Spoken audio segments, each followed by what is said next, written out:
Assalamualaikum warahmatullahi wabarakatuh. Perkenalkan, nama saya Hartina Sahara, NPM 2121010085. Baiklah, di sini saya akan menjelaskan terkait hukum Islam dan perubahan sosial. Yang pertama yaitu pengertian hukum Islam. Sesungguhnya terminologi hukum Islam tidaklah dijumpai dalam Al-Quran. Terminologi yang sering digunakan sebagai pandangan kata dari hukum Islam adalah al-fiqih, al-syariah, al-syara, dan al-hukum. Pengertian hukum Islam selanjutnya diartikan sebagai syariat Islam, yaitu menurut Hasbi al-Sidki memberikan definisi hukum Islam sebagai koleksi daya upaya para ahli hukum untuk menetapkan syariat atas kebutuhan masyarakat. M. Thohir Az-Zahri berpandangan bahwa hukum Islam memiliki 5 dasar, yaitu pertama berdimensional, kemudian adil, individualistis dan kemasyarakatan, komprehensif, dinamis. Sifat dasar tersebut memperlihatkan bahwa sesungguhnya hakikat hukum Islam dari kelima hal tersebut. Kemudian pengertian perubahan sosial, Selo Sumarjono merumuskan bahwasanya perubahan sosial adalah segala perubahan-perubahan pada lembaga-lembaga kemasyarakatan di dalam suatu masyarakat yang mempengaruhi sistem sosialnya, termasuk di dalamnya nilai-nilai, sikap, dan pola perilaku di antara kelompok-kelompok dalam masyarakat. Kingsley Davis, seperti dikutip oleh Surjono Sukanto, berpendapat bahwa perubahan sosial adalah perubahan dalam struktur masyarakat. Perubahan memiliki aspek yang luas, termasuk di dalamnya yang berkaitan dengan nilai, norma, tingkah laku, organisasi sosial, lapisan sosial, kekuasaan, wewenang, dan interaksi sosial. Perubahan sosial itu sendiri mencakup nilai-nilai yang bersifat material maupun budaya tertentu untuk mencapai tujuan bersama.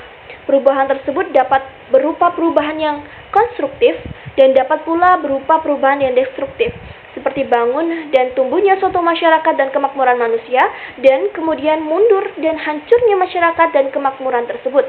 Dari definisi tersebut dapat disimpulkan bahwa perubahan sosial adalah perubahan cara hidup suatu masyarakat tentang sistem sosialnya, termasuk nilai-nilai serta sikap yang disebabkan perubahan kondisi geografis, kebudayaan, ideologi, ataupun penemuan-penemuan baru dalam masyarakat.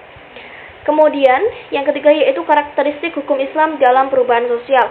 Suatu perubahan sosial lebih mudah terjadi jika suatu kelompok masyarakat sering melakukan kontak dengan kelompok masyarakat lainnya. Sedangkan perubahan sosial akan sulit terjadi jika masyarakat bersikap mengagungkan masa lalu. Adanya kepentingan-kepentingan yang tertanam kuat, prasangka buruk terhadap hal-hal baru, atau hambatan ideologis tertentu. Tanpa adanya upaya pembaruan dan perubahan hukum Islam akan menimbulkan kesulitan dalam memasyarakatkan hukum Islam khususnya dan ajaran Islam pada umumnya. Sebagaimana kita ketahui bahwa sumber-sumber hukum normatif tekstual sangatlah terbatas jumlahnya.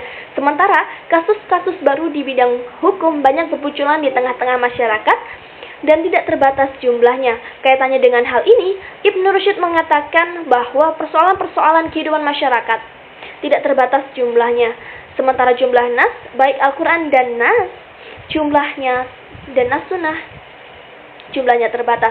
Pentingnya memperhatikan perubahan-perubahan sosial ini juga membawa para ulama untuk mempertimbangkan secara serius apa yang dalam ilmu usul fikih disebut dengan urf sebagai sumber hukum pendukung dalam menetapkan sumber hukum.